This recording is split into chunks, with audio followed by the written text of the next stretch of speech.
There is a history of games. Game history is interwoven with human history, starting in the Egyptian Empire 5,000 years ago. Ancient games foretold the future for citizens and kings. As games were played, fate was decided in magical ceremonies. These were called the Shadow Games.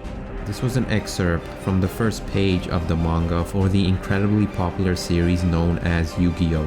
Just off this, you can tell there must have been a heavy emphasis on magic and, more importantly, games. Now, why were games so important to its creator? How did Yu-Gi-Oh! Propel itself to become one of the most popular franchises in the world? And what was the legacy left behind by the series and its creator? This is the story of how Yu-Gi-Oh! And its creator, Kazuki Takahashi, became the king of games in the anime/card world. Yu-Gi-Oh! All started with one man, the late great Kazuki Takahashi, who this video is made in honor of his recent passing. To get a better idea of what this series is and why it was so beloved, let's take a trip back to the past before the series first started, so we can get a chronological look at the rise of Yu-Gi-Oh! Kazuo Takahashi, better known as Kazuki Takahashi, was born on October 4th, 1961, in Tokyo, Japan. His birth name is Kazuo, but he operated under the pen name of Kazuki, and so out of respect I'll refer to him by his pen name throughout the video. There were two passions that Kazuki Takahashi had, which led to his future success. Ever since he was a boy, Kazuki has always been a huge fan of games. Throughout his life, he enjoyed playing games like shogi, mahjong, card games, tabletop RPGs, and so on. Another passion of his was art, which was something he was drawn to at a young age. In a foreword, Takahashi would bring up a cool story of his childhood. An old man would come to his neighborhood to perform kamishibai, a sort of storytelling puppet show done through illustrated boards. Kazuki was eager to watch the show, but what captivated him the most were the pictures. He wondered to himself if the old man drew the pictures, and he would go as far as to chase the man while he was on his bicycle to find out. Takahashi would mention how he never got to ask the old man as he was too fast on his bike. Takahashi never got the answer he was looking for, and perhaps it was for the better, as Kazuki would say how maybe this old man was the reason he became so enamored with art, leading him to become a manga artist. Little did he know, both interests would intersect and shake up the entertainment world as we would come to know. When Takahashi was in 7th grade, a teacher would embarrass him in front of the whole class by saying, "All you do is eat, sleep, and poop. You're a poop-making machine." While the whole class would laugh, Takahashi would clench his fist and remark to himself that a poop-making machine can't write manga. This was an important moment for him as well when deciding to become a manga artist, and the rest is history. The above story shows us how the smallest of seeds could be planted in your childhood, and through time it could blossom into something magnificent. This is what happened to Takahashi, and I am sure each and every one of us had small moments like this that came to define who we are today. Despite his love for art and games, it was only in high school that Kazuki Takahashi started drawing manga. At the age of 19, Takahashi would enter a contest for Shonen Jump, the best-selling manga magazine, and his manga story would win the competition. Despite that, it wasn't smooth sailing for Takahashi just yet. He would go on to create manga, mainly one-shots, for the next decade. Takahashi would publish Tokyo no Suma in 1990, followed by Tennenshoku Danji Bure, which ran for 2 volumes from 1991 to 1992. Up to this point, Takahashi didn't find any real success with his creations, and this will continue until 1996. In this fateful year, a manga would release, and this would go on to become the building blocks for a franchise that will captivate the world. A franchise that would go on to become the most iconic card game of its time, revolutionizing the industry while enchanting fans worldwide. Takahashi would create Yu-Gi-Oh!, a manga that was predominantly based on games. Being a massive fan of games, Takahashi wanted to incorporate some of this passion into a manga. When fighting battle manga were incredibly popular, he would take the risky step by creating a battle manga where there was no physical combat. For reference, in 1995, Dragon Ball Z had just finished its manga run, and JoJo's Bizarre Adventure Part 5 Golden Wind was ongoing. At the time, both of these series were incredibly popular combat-oriented manga. and they were among Takahashi's favorite manga of all time. If you look at the list of the other top shonen manga at the time, they all had their similarities, with most being combat/sports related. We had Slam Dunk, which was a very popular sports manga at the time, finishing its run in 1996. Detective Conan was a popular manga series as well that started in 1994, with it being a mystery manga. Some other top combat manga at the time were Hajime no Ippo, a boxing manga, Baki the Grappler, a combat manga, and Rurouni Kenshin, a manga on samurai. Of course, many manga in the shonen category would soon rise up, like One Piece, Naruto, Bleach, Hunter x Hunter, with these manga coming after Yu-Gi-Oh's release. Some other popular manga before 1996 when Yu-Gi-Oh was released were Kochikame, Tokyo Beat Cops, Fist of the North Star, and Kinnikuman, or Ultimate Muscle, as us Western fans know it as. I could go on and on, but the point of this was to paint a picture on some of the popular manga at the time, as well as before and after. Seeing all the top shonen titles, you can see that Yu-Gi-Oh was pretty different from the top manga at the time. As history would show, Yu-Gi-Oh would go on to become popular and well known worldwide. More so than many of the aforementioned series. There were no hand-to-hand fights to the death or hyped sporting events in this series. Rather, Yu-Gi-Oh was a manga focused predominantly on games, but at the start, that alone would not captivate crowds, let alone garner the attention of editors. In order to differentiate his work from a basic manga that plays games, as well as to win over the minds of the magazine editors, Takahashi added a horror element to his games. These games weren't your ordinary ones. They were shadow games, magical, mystical games, enshrouded in darkness, coupled in with fatal consequences. Despite common thought, the original manga was quite dark, which was a far cry from what the series will later evolve into. More on that later, but let's go through the story of the manga so we can get a better idea of things. In the first chapter, we are introduced to Yugimoto, a small, weak, introverted boy who would rather play his own games than do what everyone else is doing. Yugi introduces his prized possession, his greatest treasure, and is then picked on by two boys, Junuichi Katsuya, Joey Wheeler in the dubbed version, and Honda Hiroto, who was Tristan Taylor in the dub release. Junuichi would tell Yugi that if he wants the box back, he would have to hit him like a man. Yugi would then reply by saying that he hates fighting. He never ends up throwing a punch, and I think that was quite fitting, especially when you relate it to the rest of the top manga at the time, which mainly had physical combat. In a way, Junuichi was the status quo of the time in battle manga, and Yugi was Yu-Gi-Oh, a series that stood out in its own way, rising to the top while refusing to forcibly follow the path set by others. The name Yugi itself means game in Japanese, and once you add O, it makes King of Games. You can say that once he unlocked the prized puzzle of his, that is what he became, as he inherited the Shadow Games, a dark set of games with high stakes, as well as an alter persona. This is where the manga took a dark turn, and it was a bit creepy at times. I mean, just look at this guy. You would have to see things like this for many of the starting chapters. In the first Shadow game we see, Yugi would play Russian roulette with a knife alongside a money-seeking bully, and after the bully disobeyed the rules, he was hit with the law of avarice, which basically made him go mad thinking he was rich. The bully attempted to swindle Yugi earlier on with quite a bit of money, and the consequences of this game gave him the illusion that his surroundings were money when they were clearly not. The Shadow Games continued on with a crooked director who manipulated others and faked his show for better press. Yugi would play a game with him, a roll of dice, and the director would end up losing, getting him stuck in a mosaic illusion. This made everything the director saw to be exactly that. As Yugi would say, for bending the truth in front of the camera, from now on, all he would see is now censored. These games were a way of karma, where Kid Yugi would often get wronged or bullied, and once he activated his Millennium Puzzle, he would bring upon much deserved punishments and suffering through the Shadow Games.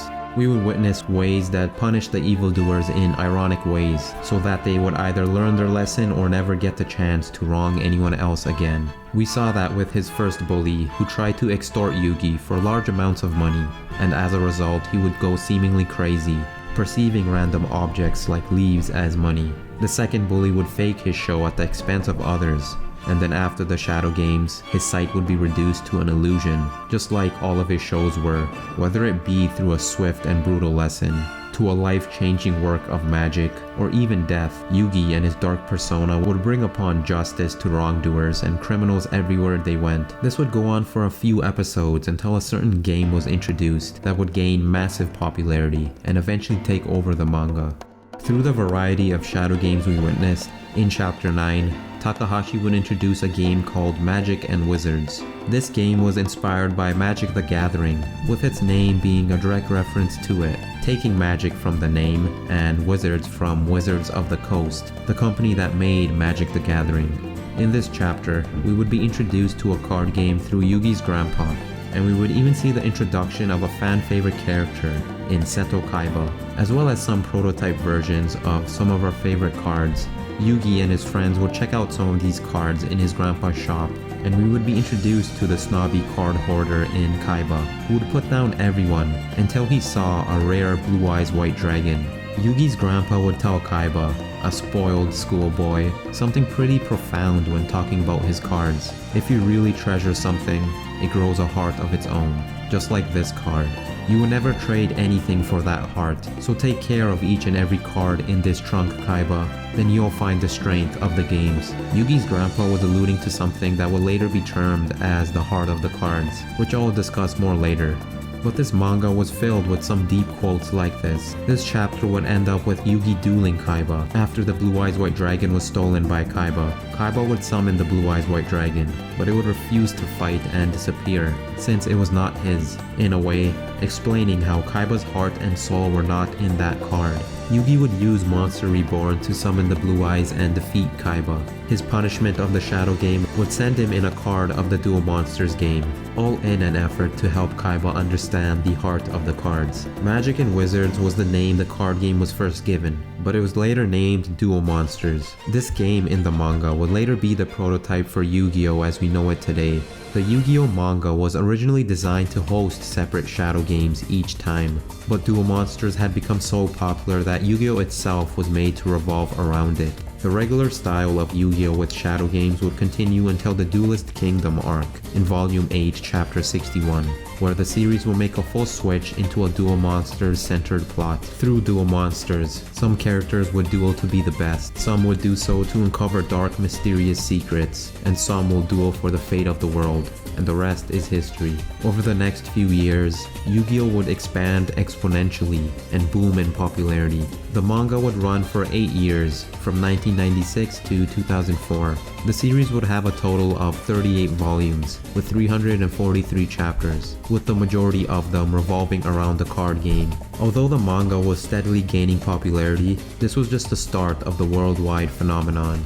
With the success of the manga, other media adaptations would soon arise. This is where Yu-Gi-Oh got big. Manga spin-offs, anime adaptations, film adaptations, video games, toys, and even a real-life version of the card game would come to fruition.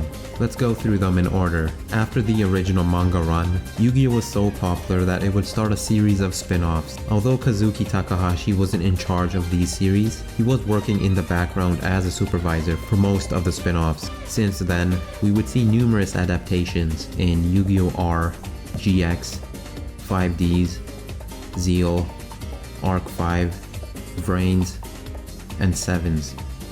All these spin-offs would add their own flair to the series, with a new set of characters, strategies, game mechanics, cards, and storylines. But all of them had one thing in common: the same base card game.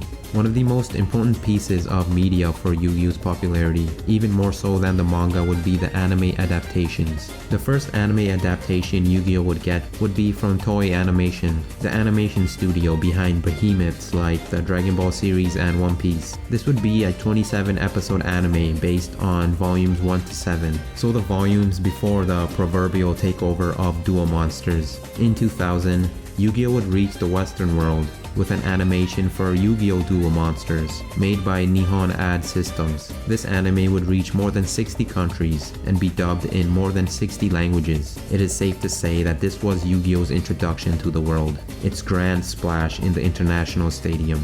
The anime would continue until 2004 and run for 224 episodes. As alluded to earlier, the anime adaptations would continue with the various spin-offs. Many fans' first introduction to the series, myself included, would be from the anime, so this was an important step in Yu-Gi-Oh stardom. On top of that, Yu-Gi-Oh would also get some film releases. All these adaptations allowed for Yu-Gi-Oh to be shared to a whole new audience. This chart here shows a thorough rundown of all the anime and movies released, with a total of 11 anime series, 1,100 plus episodes, and 4 movies. All of this airing from 1998 to present time.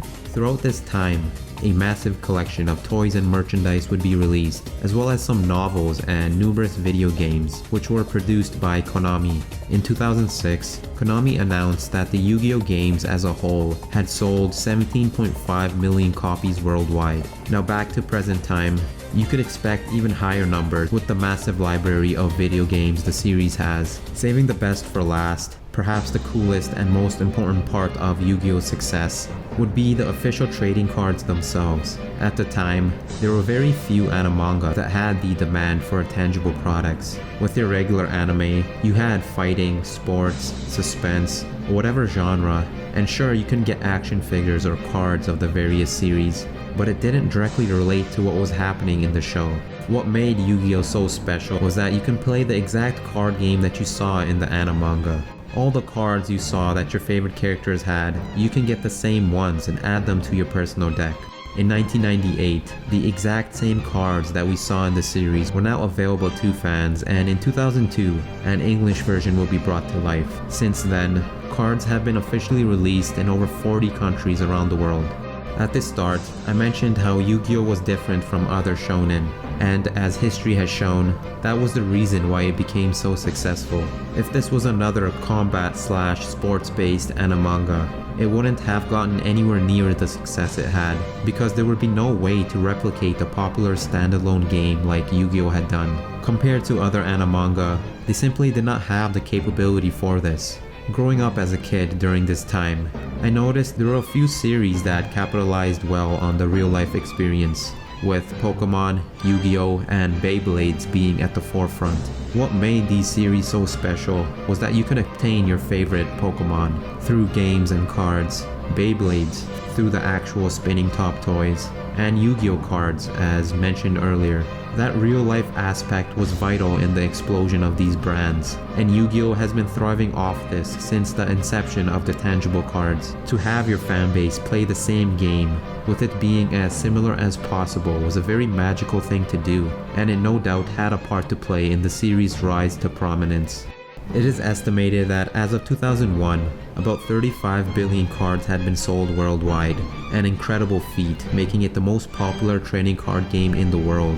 The demand for Yu-Gi-Oh on so many different areas was a testament to Yu-Gi-Oh's popularity, and this will continue till present time.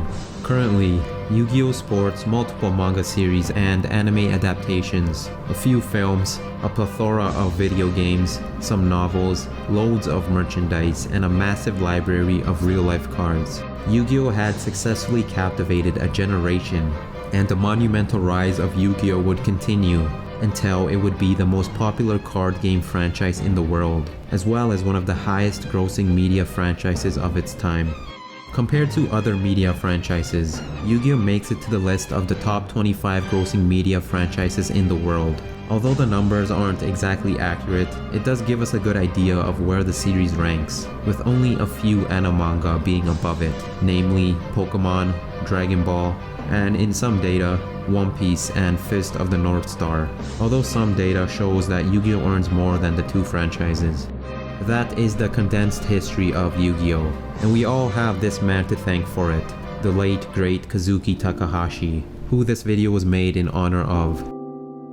Unfortunately, Kazuki Takahashi was found dead in an incident where he drowned. Not much was known about his death at the time, and the world was in shock. Many had felt that they had lost a part of their childhood, a part that brought them joy. And this was a reason why I decided to make this video. While at the time, the events of his death were unclear, it was only a few months later that more information on his death came out.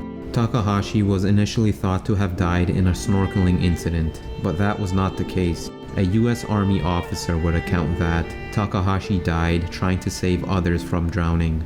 Based on his statement, a Japanese woman was calling for help from the waters. She was trapped in a rip current 100 yards from shore. Around the same time, Takahashi entered the water to save the woman and her daughter, and through this heroic effort, he was taken by the waves. The words of the officer were very fitting of Takahashi. "He's a hero," said Bourgeot, the officer.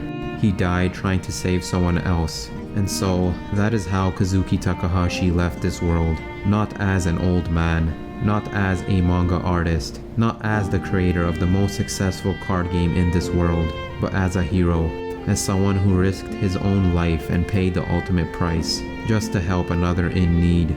The way you live tells a lot about who you are as a person, and in some cases, you can say the same about how you die. Takahashi lived to inspire us all with his creations, and died a hero, trying to save others. I was saddened to hear about Takahashi's death when I first found out, and after finding out his cause of death, I was still sad. However, this made me even more emotional in a different way. I was proud, in a sense, that a man who touched so many lives was able to die as a hero. How his final acts of selflessness will dub him as a king of courage, a noble man of virtue. Some people live to an old age and suffer greatly every day, and some great individuals slowly rot and turn into villains, losing what made them so great. For Takahashi, neither was the case. It brings me reprieve in his death, knowing that Takahashi was truly a man so great that he'd risk his life for others. Although I'm sure many are still saddened by his loss, I believe his reasoning for it is something we all should be proud of and cherish. The man who wrote about such heroic characters was one among them all along, and he showed us that in his final hour. Not every king gets to choose his way out, but for Takahashi, he chose an honorable way, perhaps the most virtuous one, in dying for the sake of helping another in need. Rest in peace, King of Games, Kazuki Takahashi.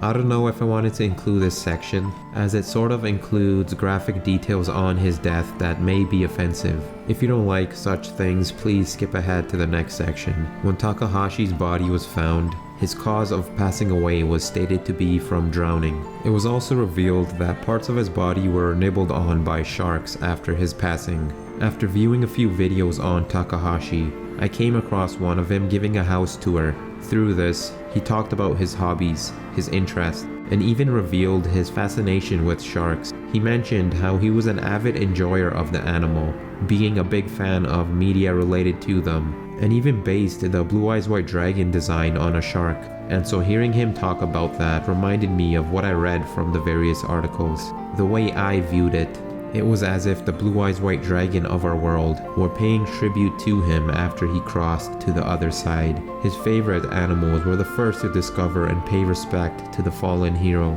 Of course, all of this does not have any literal meaning. It was more of a symbolic and sentimental way of looking at things, but that was the connection I made when I saw the video. In honor of Kazuki Takahashi, I did not just want to talk about the history of the series, but rather, I wanted to celebrate him and his work. With the history of Yu-Gi-Oh now covered, let's talk further about different topics like the appeal of the series, some major prevalent themes, the impact it had on us, as well as Takahashi's legacy. Let's celebrate Takahashi and his magnum opus, Yu-Gi-Oh! Oh, he came from the sands of time. He's the king of games, legends come alive. Evildoers will hide in shame when they taste justice in a shadow game. Shadow. Oh, but even a king has a heart, and the door to that heart, it opens, it parts. There is always a friend in your heart. Yugi, Yugi, Yu-Gi-Oh!